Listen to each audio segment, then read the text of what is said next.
আসসালামু আলাইকুম। আজ 11 অক্টোবর 2025 শনিবার। শুরু করছি চেঞ্জ টিভি প্রতিদিনের গল্প অনুষ্ঠান।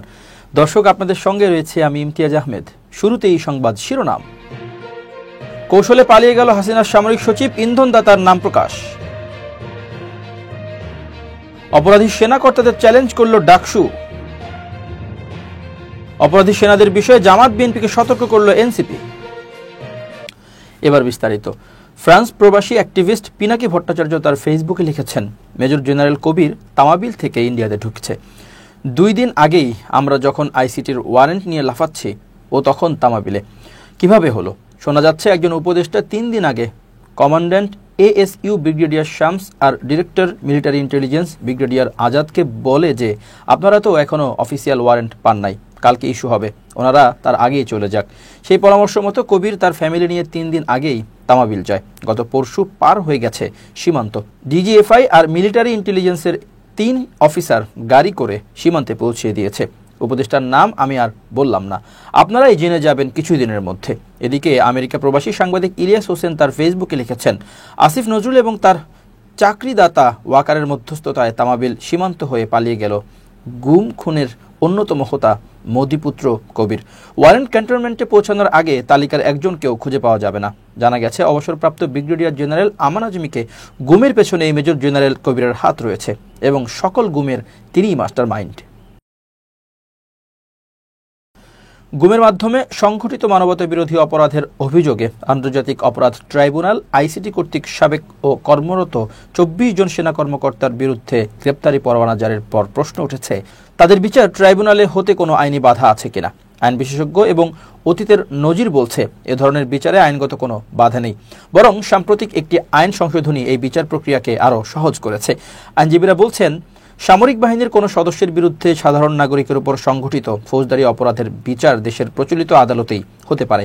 এ বিষয়ে সুপ্রিম কোর্টের জ্যেষ্ঠ আইনজীবী জ্যোতির্ময় বড়ুয়া বলেন, সেনাবাহিনীর কোনো সদস্য যদি সাধারণ জনগণের বিরুদ্ধে কোনো অপরাধ করেন, তখন তার বিচার সাধারণ আদালতে হতে কোনো বাধা নেই।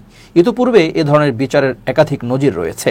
এই ক্ষেত্রে সবচেয়ে বড় উদাহরণ হিসেবে নারায়ণগঞ্জের চাঞ্চল্যকর 7 খুন মামলার কথা উল্লেখ করা হয়। 2014 সালের ওই মামলায় র্যাবে কর্মরত 3 জন সেনা কর্মকর্তাকে প্রথমে সামরিক বাহিনী থেকে অবসরে পাঠানো হয় এবং পরবর্তীতে দেশের প্রচলিত ফৌজদারি আইনেই তাদের বিচার ও শাস্তি হয়। এই বিচার প্রক্রিয়াকে আরও সুস্পষ্ট করেছে গত 6 অক্টোবর জারি করা আন্তর্জাতিক অপরাধ ট্রাইব্যুনাল আইনের একটি নতুন সংশোধনী। এই সংশোধনী ধারা 20C অনুযায়ী ট্রাইব্যুনালে কারো বিরুদ্ধে আনুষ্ঠানিক অভিযোগ দাখিল করা হলে তিনি যদি প্রজাতন্ত্রের কোনো চাকরিতে থাকেন, তবে তাৎক্ষণিকভাবে সেই পদে থাকার অযোগ্য বিবেচিত হবেন। প্রসিকিউটররা বলছেন, এর ফলে অভিযুক্ত 14 জন কর্মরত সেনা কর্মকর্তার বিরুদ্ধে অভিযোগ গঠিত হলেই তারা চাকরি থেকে অব্যাহতি পাবেন, যা তাদের সাধারণ নাগরিক হিসেবে ট্রাইব্যুনালে বিচারের পথ সুগম করবে। ট্রাইব্যুনালের প্রসিকিউটর গাজী MH তামিমও বলেছেন, সংবিধান ও ট্রাইব্যুনাল আইন অনুযায়ী সেনা কর্মকর্তাদের বিচার ট্রাইব্যুনালে হতে কোনো বাধা নেই। উল্লেখ্য, গত বুধবার ট্রাইব্যুনাল সাবেক প্রধানমন্ত্রী শেখ হাসিনা সহ মোট 30 জনের বিরুদ্ধে গ্রেপ্তারি পরোয়ানা জারি করে, যাদের মধ্যে এই 24 জন সেনা কর্মকর্তা রয়েছেন।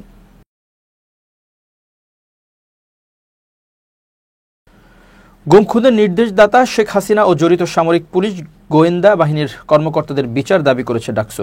এক বিবৃতিতে ডাকসু জানায়, বাংলাদেশের ইতিহাসে সবচেয়ে অন্ধকার সময় ছিল বিগত আওয়ামী ফ্যাসিবাদী শাসনামল। সেই সময়ে রাষ্ট্রীয় পৃষ্ঠপোষকতায় সংগঠিত গুম খুন ও নির্যাতন, মিথ্যা মামলা এবং বিচার বহির্ভূত হত্যাকাণ্ড এক ভয়াবহ মানবিক বিপর্যয় সৃষ্টি করেছিল। গুম কমিশনের প্রতিবেদন অনুযায়ী ইতোমধ্যেই 1800-এর অধিক গুমের অভিযোগ জমা পড়েছে, যার শিকার হয়েছেন সাধারণ নাগরিক, শিক্ষার্থী, নারী, শ্রমজীবী মানুষ থেকে শুরু করে আওয়ামী ফ্যাসিবাদ বিরোধী বিভিন্ন রাজনৈতিক দলের নেতাকর্মীরা। এমনকি শিশুরাও এই নৃশংসতার হাত থেকে রেহাই পায়নি। বিশেষ করে দেশের বিভিন্ন বিশ্ববিদ্যালয় শিক্ষা প্রতিষ্ঠানের অসংখ্য শিক্ষার্থী এই গুম খুনের শিকার হয়েছে। তাদের অনেককে রাজনৈতিক ভিন্ন মতের কারণে আটক, নির্যাতন ও গুম করা হয়েছে। এখনও অনেক শিক্ষার্থী ও ছাত্র নেতার কোনো খোঁজ পাওয়া যায়নি। তাদের ভাগ্যে কি ঘটেছে সেটিও আমরা জানি না। গুম কমিশনের প্রতিবেদনে আরও উদ্বেগজনকভাবে উঠে এসেছে যে গুম খুন ও মানবতা বিরোধী অপরাধে একটি পার্শ্ববর্তী দেশের প্রত্যক্ষ ও পরোক্ষ সম্পৃক্ততা ছিল। এই বিষয়টি বাংলাদেশের জাতীয় নিরাপত্তা ও সার্বভৌমত্বের প্রতি এক গভীর হুমকি। এই গুম খুন ও মানবতা বিরোধী অপরাধ কেবল স্বৈরাচার শেখ হাসিনা ও তার রাজনৈতিক মহলই দায়ী নয়, বরং প্রতিরক্ষা গোয়েন্দা মহাপরিদপ্তর, DGFI, র্যাব সহ আইনশৃঙ্খলা বাহিনীর একাধিক সংস্থা ও সংস্থাগুলোর উচ্চপদস্থ কর্মকর্তারা সরাসরি সম্পৃক্ত ছিলেন। আয়নাঘর সহ গোপন বন্দিশালায় চালানো অমানবিক নির্যাতন সভ্য সমাজে লজ্জাজনক ও নিন্দনীয়। রাজনৈতিক ভিন্ন মতের কারণে অসংখ্য নাগরিককে জোরপূর্বক গুম করে ফেলা, মিথ্যা মামলায় ফাঁসানো এবং তাদের জঙ্গি হিসেবে প্রচার করা ছিল রাষ্ট্রীয় সন্ত্রাসের একটি পরিকল্পিত কৌশল। ডাকসুর বিবৃতিতে বলা হয়, সম্প্রতি আন্তর্জাতিক অপরাধ ট্রাইব্যুনাল শেখ হাসিনা, প্রাক্তন স্বরাষ্ট্রমন্ত্রী আসাদুজ্জামান খান কামাল এবং ডিজিএফআই এর প্রাক্তন প্রধান সহ 28 জনের বিরুদ্ধে গুম, গোপন আটক ও নির্যাতনের অভিযোগে গ্রেপ্তারি পরোয়ানা জারি করেছে। এই পদক্ষেপ গুম ও রাষ্ট্রীয় নির্যাতনের দীর্ঘদিনের বেদনা বিক্ষোভে কিছুটা আশার আলো জাগিয়েছে, কিন্তু এটি যথেষ্ট নয়। গুম, খুন ও মানবাধিকার লঙ্ঘনের নির্দেশদাতা শেখ হাসিনা ও তার ফ্যাসিবাদী প্রশাসনের সকল সদস্যের দ্রুত বিচার নিশ্চিত করতে হবে। ডিজিএফআই, র্যাব সহ সংশ্লিষ্ট সামরিক ও আইনশৃঙ্খলা বাহিনীর যেসব কর্মকর্তা এই অপরাধে প্রত্যক্ষ বা পরোক্ষভাবে জড়িত, তাদেরও আইনের আওতায় আনতে হবে।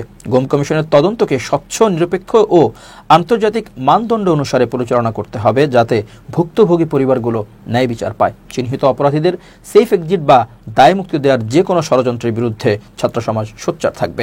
বিবৃতির শেষাংশে ডাকসু জানায়, দেশে সত্যিকার ন্যায় বিচার প্রতিষ্ঠা না হলে সেনাবাহিনী, র্যাব, পুলিশ সহ রাষ্ট্রের কোনো আইনশৃঙ্খলা রক্ষাকারী বাহিনী জনগণের আস্থা ফিরে পাবে না। অপরাধীদের বিচার সেনাবাহিনী, র্যাব, পুলিশ সহ সব আইনশৃঙ্খলা রক্ষাকারী বাহিনীর মর্যাদা ক্ষুণ্ণ করবে না, বরং তাকে আরও বিশ্বাসযোগ্য ও গণমুখী প্রতিষ্ঠানে রূপান্তরিত করবে। জাতীয় নাগরিক পার্টি এনসিপির যুগ্ম সদস্য সচিব এস.এম. সাইফ মুস্তাফিজ দেশের প্রধান দুই বিরোধী দল বিএনপি ও জামাত ইসলামীকে উদ্দেশ্য করে বলেছেন, ক্ষমতার কাছে বিক্রি হয়ে যাবেন না। তিনি গুম ও আয়নাঘরের সঙ্গে জড়িতদের বিচার নিশ্চিত করতে দল দুটিকে জোরালো অবস্থান নেওয়ার আহ্বান জানান। শনিবার 11 অক্টোবর সকালে নিজের ভেরিফাইড ফেসবুক পেজে দেওয়া এক পোস্টে তিনি এই কঠোর বার্তা দেন। পোস্টে সাইফ মুস্তাফিজ বলেন, বিএনপি, জামাত, আপনাদের কর্মীরাই ফ্যাসিবাদী সময়ে সবচেয়ে বেশি গুম খুনের শিকার হয়েছে। রক্তের ঋণ পরিশোধ করুন। গুম ও আয়নাঘরের সঙ্গে জড়িত ওয়ারেন্টভুক্ত সেনা কর্মকর্তারা দেশ ছেড়ে পালাবার আগেই তাদের গ্রেপ্তার ও বিচার নিশ্চিত করতে অবস্থান নিন। তিনি আরও যোগ করেন, ক্ষমতার কাছে বিক্রি হয়ে যাবেন না। জাতীয় নাগরিক পার্টি এনসিপি এই ব্যাপারে কাউকে ছাড় আগেও দেয়নি, এখনও দেবে না। উল্লেখ্য, গত বুধবার আন্তর্জাতিক অপরাধ ট্রাইব্যুনাল গুমের দুটি মামলায় সাবেক প্রধানমন্ত্রী শেখ হাসিনা সহ 30 জনের বিরুদ্ধে গ্রেপ্তারি পরোয়ানা জারি করে, যার মধ্যে 24 জন সাবেক ও কর্মরত সামরিক কর্মকর্তা রয়েছেন। এই পরোয়ানা জারির পর থেকে অভিযুক্তদের গ্রেপ্তার ও বিচার প্রক্রিয়া নিয়ে রাজনৈতিক অঙ্গনে তীব্র আলোচনা চলছে। এনসিপি নেতার এই পোস্ট সেই আলোচনায় একটি নতুন মাত্রা যোগ করল। এনসিপির আরেক নেতা হাসনাত আবদুল্লাহ সাইফ মুস্তাফিজের এই পোস্টটি নিজের আইডিতে শেয়ার করেছেন। বিএনপির ভারপ্রাপ্ত চেয়ারম্যান তারেক রহমান 17 বছরের নির্বাসন শেষে আগামী নভেম্বরে দেশে ফিরতে পারেন বলে দলীয় সূত্রে জানা গেছে। বিএনপি নেতাদের কয়েকজন উপদেষ্টাও ঢাকায় অবস্থানরত কূটনীতিকরা বিষয়টি নিশ্চিত করেছেন। তারেকের ঘনিষ্ঠ এক উপদেষ্টা বলেন, অনেক যদি কিন্তুর পর এখন স্পষ্ট যে আমাদের নেতা নভেম্বরের মাঝামাঝি দেশে ফিরতে চান। নভেম্বরের 10 থেকে 20 তারিখের মধ্যে তিনি ঢাকার উদ্দেশ্যে লন্ডন ছাড়তে পারেন। দলীয় সূত্র জানায়, তিনি লন্ডনের হিথ্রো বিমানবন্দর থেকে একটি বাণিজ্যিক ফ্লাইটে যাত্রা করবেন। যাত্রার আগে ওমরা পালনের জন্য সৌদি আরবে যেতে পারেন। গত কয়েক মাসে তারেক রহমান লন্ডনে 2 প্রভাবশালী কূটনীতিকের সঙ্গে সাক্ষাৎ করেছেন। তাদের একজন ছিলেন যুক্তরাষ্ট্রের ভারপ্রাপ্ত রাষ্ট্রদূত ট্রেসি অ্যান জ্যাকবসন। সেখানে তিনি দেশে ফেরার ইচ্ছা পুনর্ব্যক্ত করেন। বিএনপির মহাসচিব মির্জা ফখরুল ইসলাম আলমগীরও সম্প্রতি বলেছেন, তারেক রহমান শীঘ্রই দেশে ফিরবেন, তবে চূড়ান্ত তারিখ এখনও নির্ধারিত হয়নি। দলীয় সূত্র জানায়, যুক্তরাজ্যে বাংলাদেশ হাই কমিশনের মাধ্যমে ট্রাভেল পাস ইস্যু সহ সব প্রক্রিয়া চলছে। তারেক রহমান বর্তমানে ইনডেফিনিট লিভ টু রিমেইন স্ট্যাটাসে যুক্তরাজ্যে বসবাস করছেন। আইএলআর স্ট্যাটাসে যুক্তরাজ্যে স্থায়ীভাবে বসবাস, কাজ ও পড়াশোনার সুযোগ পাওয়া যায়। ব্রিটিশ নাগরিকত্বের জন্য আবেদন করা যায়। বিএনপি চেয়ারপারসন খালেদা জিয়ার জন্য একটি বুলেট প্রুফ মিনিবাস ও তারেক রহমানের জন্য একটি বুলেট প্রুফ এসইউভি কেনার প্রক্রিয়া চলছে। গাড়ি দুটির অনুমোদন ইতিমধ্যেই স্বরাষ্ট্র মন্ত্রণালয় দিয়েছে। স্বরাষ্ট্র মন্ত্রণালয়ের এক কর্মকর্তা জানান, তারেক রহমান দেশে ফিরলে আমরা সর্বোচ্চ নিরাপত্তা দেব। বিএনপির সব যৌক্তিক অনুরোধ বিবেচনা করা হবে।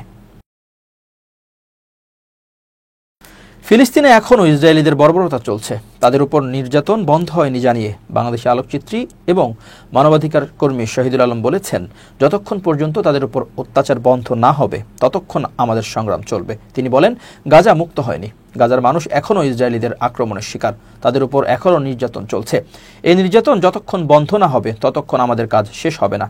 দেশে ফিরে শনিবার সকালে রাজধানীর শাহজালাল আন্তর্জাতিক বিমানবন্দরে গণমাধ্যম কর্মীদের এসব কথা বলেন শহীদুল আলম। এই মানবাধিকার কর্মী বলেন, আজ আমি যেতে পেরেছি। অনেকে আমাদের সঙ্গে যাওয়ার জন্য যোগাযোগ করেছিল, আমরা তাদের নিতে পারিনি। আমি মনে করি আগামীতে আমরা হাজারো ফ্লোটিলা নিয়ে যাব। যতক্ষণ পর্যন্ত ফিলিস্তিন মুক্ত না হবে ততক্ষণ আমাদের এই সংগ্রাম চলবে। তিনি বলেন, বাংলাদেশের মানুষের ভালোবাসা আমাকে ফিরে আসার সুযোগ করে দিয়েছে। পাশাপাশি তুরস্কের সরকার ও এয়ারলাইন্স আমাদের ফিরে আসার সুযোগ তৈরি করে দিয়েছে, তাই তাদেরকেও আমরা ধন্যবাদ জানাই।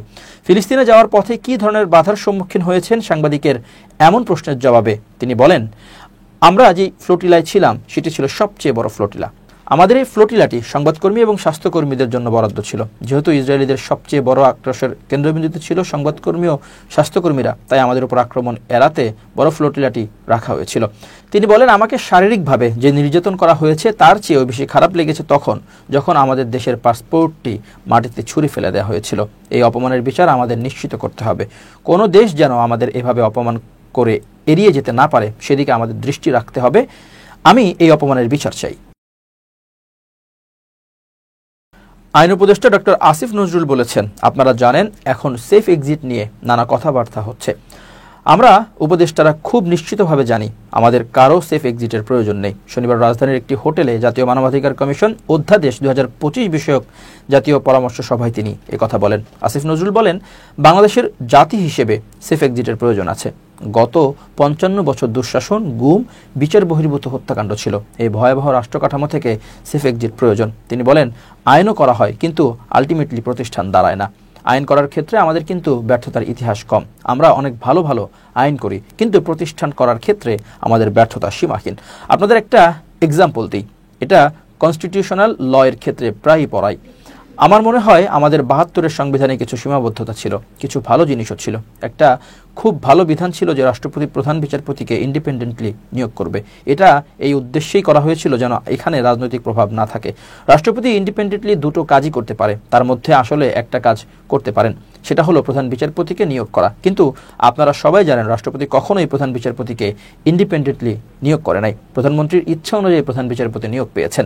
আমরা এই ক্ষেত্রে এমন প্রধান বিচারপতিও পেয়েছি যারা মানবাধিকার লঙ্ঘনের ক্ষেত্রে নেতৃত্ব দিয়েছেন, বাংলাদেশের নির্বাচন ব্যবস্থা ধ্বংস করার ক্ষেত্রে নেতৃত্ব দিয়েছেন, বাংলাদেশের গণতন্ত্র ধ্বংস করার ক্ষেত্রে নেতৃত্ব দিয়েছেন, যারা গুম, বিচার বহির্ভূত হত্যাকাণ্ড এই সমস্ত নিজের চোখে দেখে উপেক্ষা করেছেন। যেসব বিচারক মানবাধিকার লঙ্ঘনের পক্ষে সোচ্চার ভূমিকা রেখেছেন তাদের শাস্তিদানে ব্যর্থ হয়েছেন। এবার খুব জরুরি 1 মিনিট জানাচ্ছেন ইউনেস্কো ক্লাব পুরস্কার বিজয়ী সাংবাদিক আমিরুল মোমিনিন মানিক। খুব জরুরি 1 মিনিটে প্রত্যেককে আমন্ত্রণ। 10921 এটা হচ্ছে নারী ও শিশু নির্যাতন প্রতিরোধ সেলের নাম্বার। মহিলা ও শিশু বিষয়ক মন্ত্রণালয় কর্তৃক এটি পরিচালিত হয়। যে কোনো সময় আপনি আপনার নারী ও শিশু নির্যাতন বিষয়ক অভিযোগ এই নাম্বারে ফোন করে জানিয়ে প্রতিকার পেতে পারেন। 109 অথবা 10921 এই নাম্বারে ফোন করলে আপনি ঘটনাস্থল বলতে হবে অথবা আপনার সমস্যাটি বলতে হবে। আপনি যদি জরুরি প্রয়োজনে ফোন করেন বা জরুরি কোনো নির্যাতন আপনার সামনেই ঘটে থাকে তাহলে আপনি ফোন দিতে পারেন। ফোন দিয়ে বিস্তারিতভাবে বললে, বিশেষ করে স্থান, কাল, পাত্র বা কি কারণে আপনি ফোন করেছেন, কি ঘটনা ঘটেছে সেটি যদি উল্লেখ করতে পারেন তাহলে এখান থেকে ভালো প্রতিকারের ব্যবস্থা পেতে পারেন। সবাই ভালো থাকবেন, শুভেচ্ছা নিরন্তর। এবার দেশের বাইরের খবর। ভারতে সফররত আফগানিস্তানের তালেবান সরকারের পররাষ্ট্রমন্ত্রী আমির খান মুত্তাকির সংবাদ সম্মেলনে কোনো নারী সাংবাদিককে রাখা হয়নি। নয়াদিল্লিতে আফগান দূতাবাসে সংবাদ সম্মেলন করেন তিনি। সংবাদ মাধ্যম দ্য হিন্দু জানিয়েছে, ভারতের পররাষ্ট্রমন্ত্রী এস জয়শঙ্করের সঙ্গে বৈঠকের পর সাংবাদিক সম্মেলনে যোগ দেন মুত্তাকি। জানা গেছে, সাংবাদিকদের এই সম্মেলনে আমন্ত্রণের দায়িত্ব ছিল মুত্তাকির সঙ্গে থাকা তার আফগান কর্মকর্তারা। বিষয়টির সঙ্গে সংশ্লিষ্ট কয়েকজন জানিয়েছেন, ভারতের পক্ষ থেকে নারী সাংবাদিকদের রাখার অনুরোধ করা হয়েছিল, কিন্তু আফগান কর্মকর্তারা এতে রাজি হননি। এই ঘটনার নিন্দা জানিয়েছে ভারতীয় কংগ্রেসের নেত্রী Priyanka Gandhi. Micro blogging site এক্সে একটি পোস্ট করেছেন। তিনি লিখেছেন, প্রধানমন্ত্রী নরেন্দ্র মোদীজি তালেবান প্রতিনিধির ভারত সফরের নারী সাংবাদিকদের বাদ দেওয়ার বিষয়টি পরিষ্কার করবেন। এদিকে সংবাদ সম্মেলনে সাংবাদিকরা আফগান নারীদের স্বাধীনতার ব্যাপারে প্রশ্ন করেন। জবাবে মুত্তাকি বলেন, প্রত্যেক দেশের নিজস্ব সংস্কৃতি, আইন ও নীতি আছে এবং এটিকে সবার সম্মান জানানো উচিত। বলা হয় মানুষের অধিকার নেই, এটি ভুল। যদি বর্তমান ব্যবস্থা নিয়ে মানুষ খুশি না থাকতো তাহলে কি তারা ফিরে আসতো? তিনি দাবি করেন, 2021 সালের আগস্টে তালেবান ক্ষমতা গ্রহণের পর থেকে আফগানিস্তানের সামগ্রিক পরিস্থিতির ব্যাপক উন্নতি হয়েছে। তিনি বলেন, আগে আফগানিস্তানের সংঘাতে প্রতিদিন 200 থেকে 400 মানুষের মৃত্যু হতো, কিন্তু গত 4 বছরে এ ধরনের কোনো ঘটনা ঘটেনি। আইন সমুন্নত আছে এবং সবাই তাদের অধিকার ভোগ করছে। যারা প্রোপাগান্ডায় অংশ নিচ্ছে তারা ভুল করছে। দর্শক, শেষ করছি চেঞ্জ টিভির প্রতিদিনের গল্প অনুষ্ঠান। changetv.press বাংলাদেশের ইউটিউব জার্নালিজমের অগ্রদূত। ভিজিট করুন এর ওয়েবসাইট www.changetv.press, youtube.com/changetv.press এবং সাবস্ক্রাইব করুন চ্যানেলটি। নিয়মিত লাইক, কমেন্ট ও শেয়ার করে আপডেট রাখুন নিজেকে। ভালো থাকুন, নিরাপদে থাকুন, শুভেচ্ছা নিরন্তর। changetv.press, এক ফোঁটা হলুদও নেই।